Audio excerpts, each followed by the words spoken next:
ಇಂದು ನಮ್ಮ ಪಟ್ಟಾಧಿಕಾರ ವರ್ಧಂತಿ ಮಹೋತ್ಸವ ಅಂಗವಾಗಿ ಹಾಗೂ ಹುಟ್ಟುಹಬ್ಬದ ನಿಮಿತ್ತವಾಗಿ ನಾವೆಲ್ಲರೂ ಕೂಡ ಪತ್ರಿಕಾ ಒಂದು ಸುದ್ದಿಯನ್ನು ಕರೆಯಲಾಗಿದ್ದು, ಈ ಒಂದು ಸುದ್ದಿಯಲ್ಲಿ ತಿಳಿಸುವುದೇನೆಂದರೆ, ಬರುವಂತಹ ಸೆಪ್ಟೆಂಬರ್ 27ನೇ ತಾರೀಕು ದಿನದಂದು ಜನ್ಮದಿನೋತ್ಸವದ ಅಂಗವಾಗಿ ಪ್ರತಿ ವರ್ಷವೂ ಕೂಡ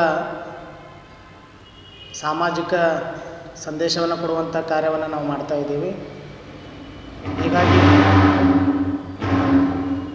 ಈ ವರ್ಷ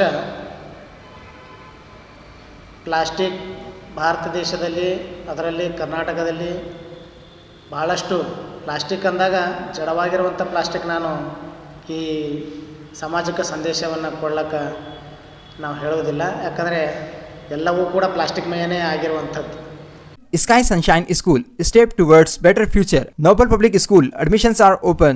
Knowledge Park, the creative school for quality and innovative education. करें एक बेहतर कल की शुरुआत आज से. ಆದರೆ ಮುಖ್ಯವಾಗಿ ನಾವು ಪ್ರಾರಂಭದಿಂದ ನಾವು ಒಂದು ಸಂದೇಶವನ್ನು ಕೊಡಬೇಕು ಅಂತಕ್ಕಂಥ ಭಾವದಿಂದ ಪ್ರತಿಯೊಂದು ಮನೆಗೆ ತರಕಾರಿ ಆಗಲಿ, ಇನ್ನಿತರ ಕಿರಾಣಿ ಸಾಮಾನುಗಳಾಗಲಿ ಪ್ಲಾಸ್ಟಿಕ್ಕಲ್ಲಿ ತೆಗೆದುಕೊಂಡು ಹೋಗ್ತಾರೆ.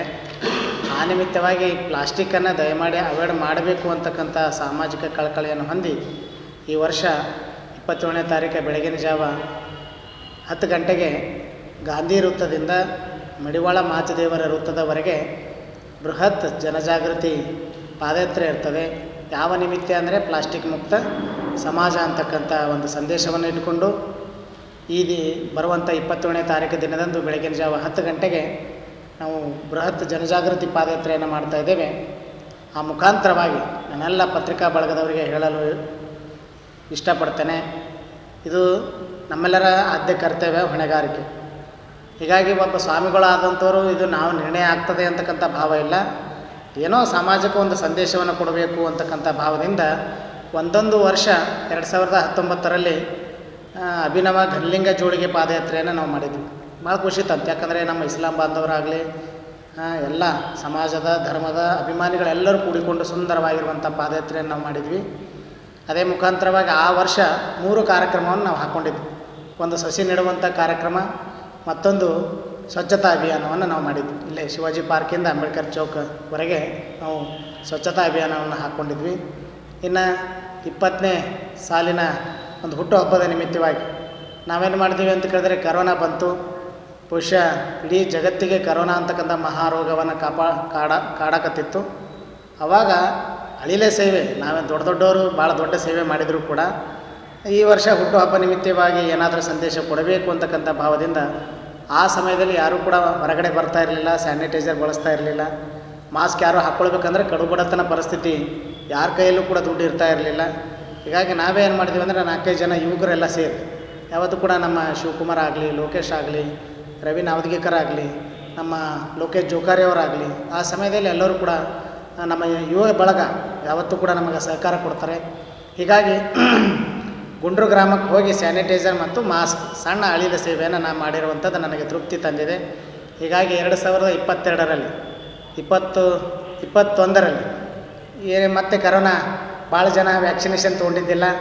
ನಾನೆಲ್ಲ ವೈದ್ಯರಿಗೆ ಅವರಿಗೆಲ್ಲ ವಿಚಾರವನ್ನು ಮಾಡಿದಾಗ ಅವರಂದರು, ವ್ಯಾಕ್ಸಿನೇಷನ್ ಮೊದಲನೇ ಡೋಸೇ ಇನ್ನೂ ತೊಗೊಂಡಿಲ್ಲ ಅಪ್ಪರೇ, ಅದಕ್ಕೆ ಈ ವರ್ಷ ವ್ಯಾಕ್ಸಿನೇಷನ್ನ ತೆಗೆದುಕೊಳ್ಳುವಂಥ ಜಾಗೃತಿ ಅಭಿಯಾನವನ್ನು ನೀವು ಮಾಡಿರಿ ಅಂದಾಗ, ನಮ್ಮ ಬಸವ ಕಲ್ಯಾಣದ ಗಡಿ ಭಾಗವಾಗಿರುವಂಥ ಕೊಟ್ಮಾಳ ಗ್ರಾಮದಲ್ಲಿ ಅಲ್ಲಿ ಹೋಗಿ ಒಂದಿಷ್ಟು ಜಾಥಾ ಮಾಡಿದಂಗೆ ಮಾಡಿ ಅಲ್ಲಿ ಭಾಳ ಜನರಿಗೆ ಅವೇರ್ನೆಸ್ ಇರಲಿಲ್ಲ, ಕರೋನಾ ಬಗ್ಗೆ ಆಗಲಿ, ಮುನ್ನೆಚ್ಚರಿಕೆ ಕ್ರಮ ವಹಿಸುವಂಥದ್ದಾಗಲಿ.